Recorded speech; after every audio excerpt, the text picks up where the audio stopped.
Estamos ahora con Luis Perkovich, quien fuera ministro del Interior en la época del segundo gobierno de Belaúnde y hoy día Acción Popular estuvo precisamente en la Comisión de la Verdad. Doctor Perkovich, buenas noches, ¿qué tal? Buenas ¿Cómo le va? noches. ¿Qué tal? Bien, bien, felizmente, mucho gusto saludarlo. No ha cambiado, usted está idéntico. Ah, muchas gracias, muy amable, igualmente usted. Se ve que está alejado del poder. No, alejado del poder sí, pero no del partido. ¿No del partido? Bueno, ha llamado la atención de que la dirigencia de Acción Popular hoy día en la Comisión de la Verdad bueno, es lógico, es natural, es humano hacerlo, ¿no es cierto?, haya defendido su gestión y no haya intentado hacer alguna clase de reflexión, de autocrítica, que era un poco lo que se pedía, ¿no? Se le pedía a todos los que de alguna forma participaron en estos hechos históricos que hicieran una clase de reflexión de ese tipo. Ustedes salieron a defender simplemente la gestión. Es decir, han dicho que ustedes no sabían nada de los atentados, de las violaciones de derechos humanos, los excesos, que eso fueron responsabilidad de las Fuerzas Armadas, pero era un gobierno, ustedes gobernaban, ¿no? Bueno, nosotros no hemos sostenido enfáticamente lo que acaba de señalar usted, ¿no? Lo que hemos señalado es que fue política del Estado que en la acción contrasubversiva se procediera dentro del marco de la ley y con respeto a los derechos humanos, que los casos que fueron de conocimiento del gobierno de violación de los derechos humanos fueron investigados y cuando se encontraron a los culpables sancionados. En otros casos que no fueron de conocimiento del gobierno, hemos señalado de que ni en los consejos de ministros ni en los consejos de defensa nacional los ministros de las Fuerzas Armadas dieron testimonio de que las unidades que estaban bajo su responsabilidad hubieran cometido violación de los derechos humanos. De manera que al no haber esta denuncia, señalamos de que los responsables son los que ocultaron las violaciones de derechos humanos y no hicieron de conocimiento del gobierno civil. Ahora, lo que se ha criticado tanto al gobierno de Acción Popular como al del APRA, digamos, es la ausencia de una dirección política, de una dirección política, no sé si estratégica, pero por lo menos política en la conducción de la lucha, digamos, de la estrategia antisubversiva. En buena cuenta, prácticamente no hubo una estrategia antisubversiva inteligente, integral. Se le encomendó simplemente a la Fuerza Armada que resolvieran el problema a su leal saber y entender. La Fuerza Armada aplicó pues unos métodos un poco primitivos en ese momento que resultaron en estos excesos que se cometieron. Por ausencia, digamos, hubo defección de la dirección política, de la clase política del gobierno, en buena cuenta civil en ese momento, ¿no? Sí, debo señalar de que hemos precisado en nuestra presentación ante la Comisión de la Verdad de que la información de los hechos subversivos que ya se estaban produciendo antes de la llegada nuestra al poder no fueron de conocimiento del gobierno que tomó la rienda del poder en julio de 1980. Y lo que es más, que mucha de esta información fue ocultada a Acción Popular. Incluso que de la Dirección de Inteligencia del Ministerio del Interior fue sustraída la información que obraba en esta dependencia del sector interior. Entonces a Acción Popular le correspondió implementar una estrategia al inicio de su gobierno. Pero para implementar la estrategia primero tenía que hacer una investigación de cuál era la estructura de este grupo subversivo, quiénes eran sus dirigentes, cómo estaba organizado, y eso tomaba un tiempo. Y creamos la Dirección contra el Terrorismo justamente para realizar las acciones de inteligencia pertinentes para poder lograr éxitos en nuestra lucha contra la subversión. ¿No recibieron ustedes información de inteligencia del gobierno anterior? Absolutamente ninguna información, y es más, cuando se entrevistó el viceministro del gobierno saliente con el viceministro del doctor José María de la Jara, que era el doctor Héctor López Martínez, le confesó el viceministro de que habían retirado la información de la DIMIN y que oportunamente la devolverían. Nunca la devolvieron, de manera que se tuvo que rehacer toda la información. Y lo que es más grave, el comando conjunto... ¿Pero no había autoridad para exigir que se reponga la información? Pero al decir que no había la información, que se había perdido, que se había extraviado, simplemente pues se negaban a entregarla, ¿no? Y lo que es más grave, que el comando conjunto de la Fuerza Armada sabía la gravedad del fenómeno subversivo que se estaba gestando en la Sierra Central. Pidió al gobierno que interviniera porque era un movimiento peligroso. Toda esta información o este temor frente al fenómeno que se estaba generando, no fue puesto en conocimiento del gobierno. Entonces todo se tuvo que hacer desde el comienzo. Nosotros tuvimos que implementar la Dirección contra el Terrorismo, la DIRCOTE, que tuvo tan excelentes resultados, responsable del 95% de las capturas de los dirigentes de Sendero Luminoso y del MRTA. Ya, más adelante. A partir del 83, cuando ya habíamos determinado cuáles eran los comandos políticos, los comandos militares, cuál era la organización de Sendero, y esto nos permitió capturar también no solamente a Abimael Guzmán y a Polay Campos, sino casi al 80% de la dirigencia de estas dos agrupaciones subversivas. De manera que hubo una orientación, en primer lugar, al formar la DIRCOTE, o sea, la Dirección de Lucha contra el Terrorismo. Estábamos diciendo, nosotros no vamos a entrar a la lucha contra subversiva a matar, sino a investigar y a determinar a los responsables, ubicarlos y capturarlos. Eso se hizo hasta donde fue posible. Después, cuando se dio la participación a la Fuerza Armada el año 83, fue por la presión de la ciudadanía, de las instituciones, las empresas, los gremios, que veían que la acción subversiva no se podía contener en la forma en que todos deseaban. Se dio la participación a la Fuerza Armada dentro de los parámetros que había establecido el gobierno como un gobierno democrático y legal. Lamentablemente se produjeron algunos excesos, unos fueron castigados, sancionados, investigados previamente, y otros, al no ser de conocimiento del gobierno, no siguieron este curso. Pero da la impresión de que la estrategia que aplicaron los militares no fue una estrategia pues discutida, aprobada por el Consejo de Ministros, no hubo una verdadera conducción, una dirección, una aprobación, una discusión para darle a esa estrategia un contenido pues más integral, más eficaz, ¿no? No, sí había una discusión en los consejos de defensa nacional que estaban integrados por los ministros de las Fuerzas Armadas, por el ministro del Interior, el ministro de Economía, el primer ministro. Ahí se discutía la estrategia.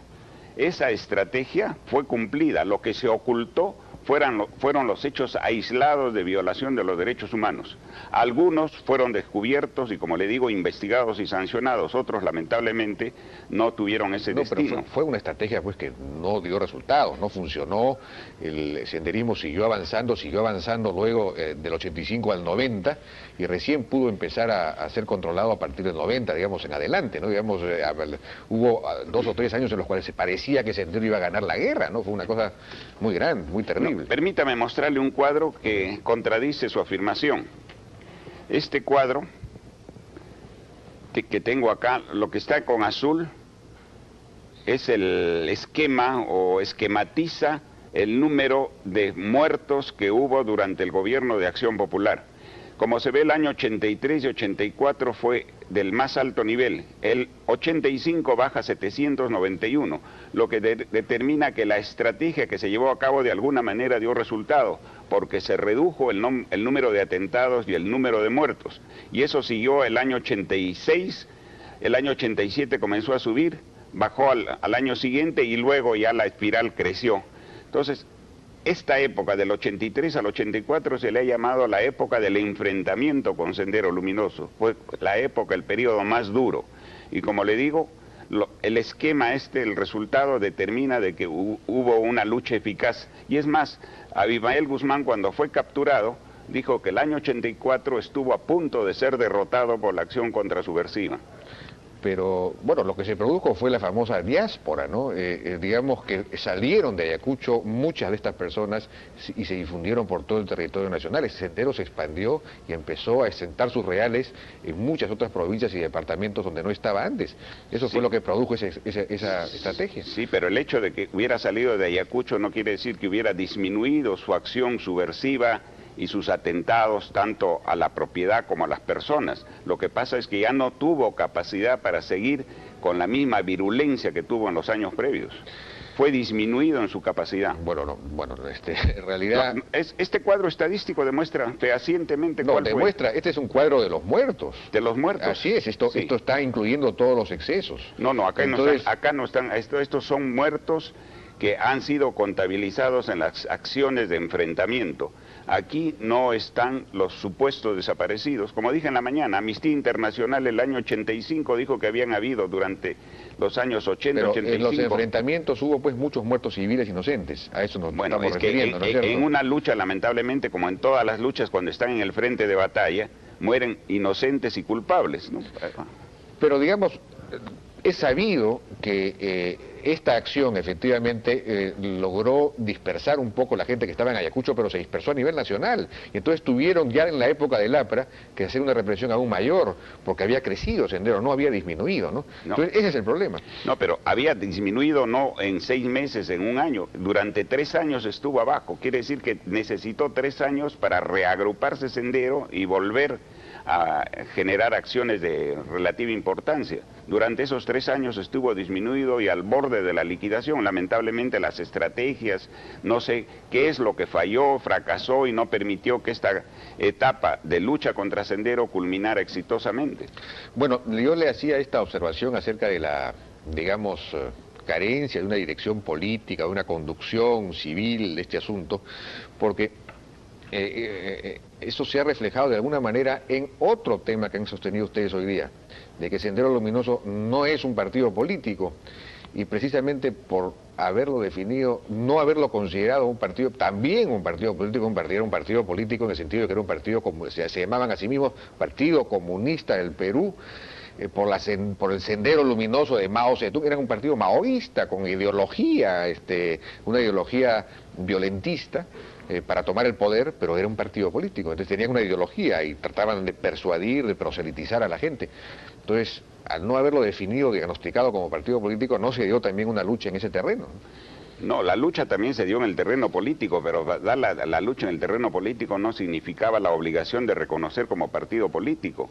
Los analistas de las acciones violentas señalan que los subversivos no obedecen a una ideología, que los subversivos actúan insurreccionalmente. Pueden tomar determinadas ideas de varias ideologías, pero no obedecen a una sola ideología. Su objetivo es la insurrección y romper el orden democrático de un país. Pero eso en virtud pues de una ideología, sostenida en la teoría de la dictadura del partido, la teoría marxista conocida, ¿no es cierto? Minar el sistema democrático y asaltar el poder y establecer la dictadura del partido. Eso es, dicho sea de paso, una tesis compartida con algunos partidos de izquierda de esa época, que mantuvieron una ambivalencia, digamos.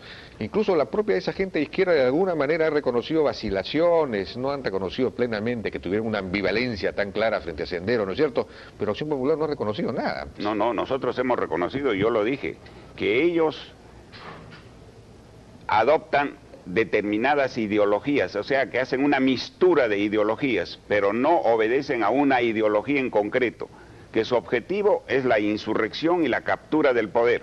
Esa es su gran ideología. Pero en virtud de la ideología, pues de la lucha de clases, etcétera, no, eso es toda una ideología. Es que no hay una lucha de clases, hay la lucha del terror.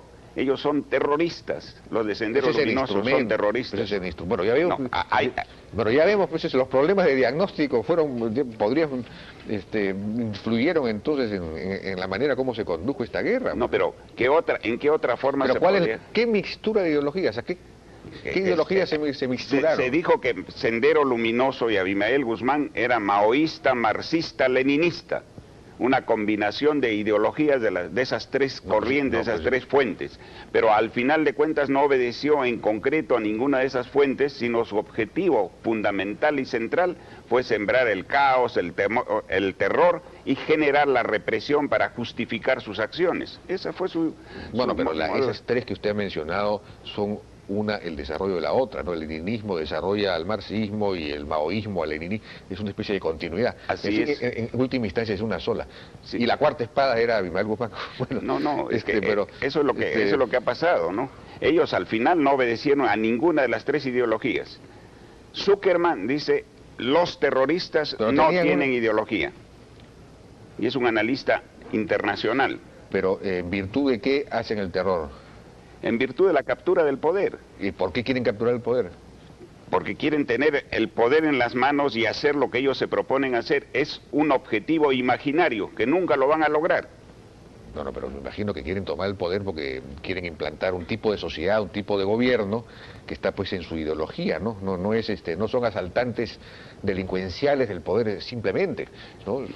Tienen alguna idea acerca de qué cosa quieren hacer. Sí, pero puede ser que la idea la tengan, pero los métodos que utilizan son totalmente delictivos. Totalmente de acuerdo. Entonces, totalmente de acuerdo. No puede haber un partido político con esa calificación. La misma Constitución dice que las agrupaciones delictivas no pueden ser consideradas como partidos políticos. Y para que un partido político exista tiene que cumplir una serie de formalidades. De manera que dentro de ese concepto puramente legal tampoco era un partido político. Bien.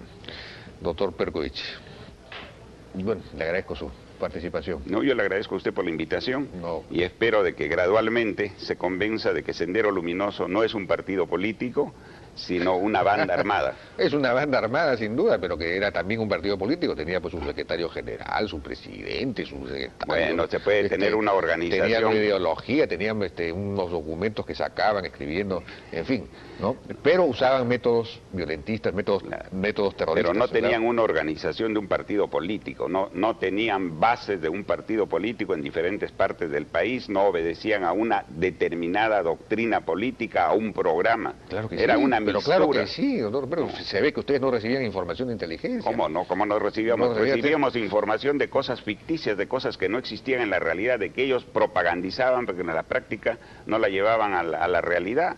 Entonces, una cosa es inventar un programa, inventar una ideología que no la practican ni la realizan. Esa es la verdad.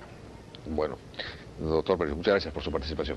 Gracias a usted. Bien, fue Luis Perkovich, ex ministro del Interior del segundo gobierno de Belaúnde.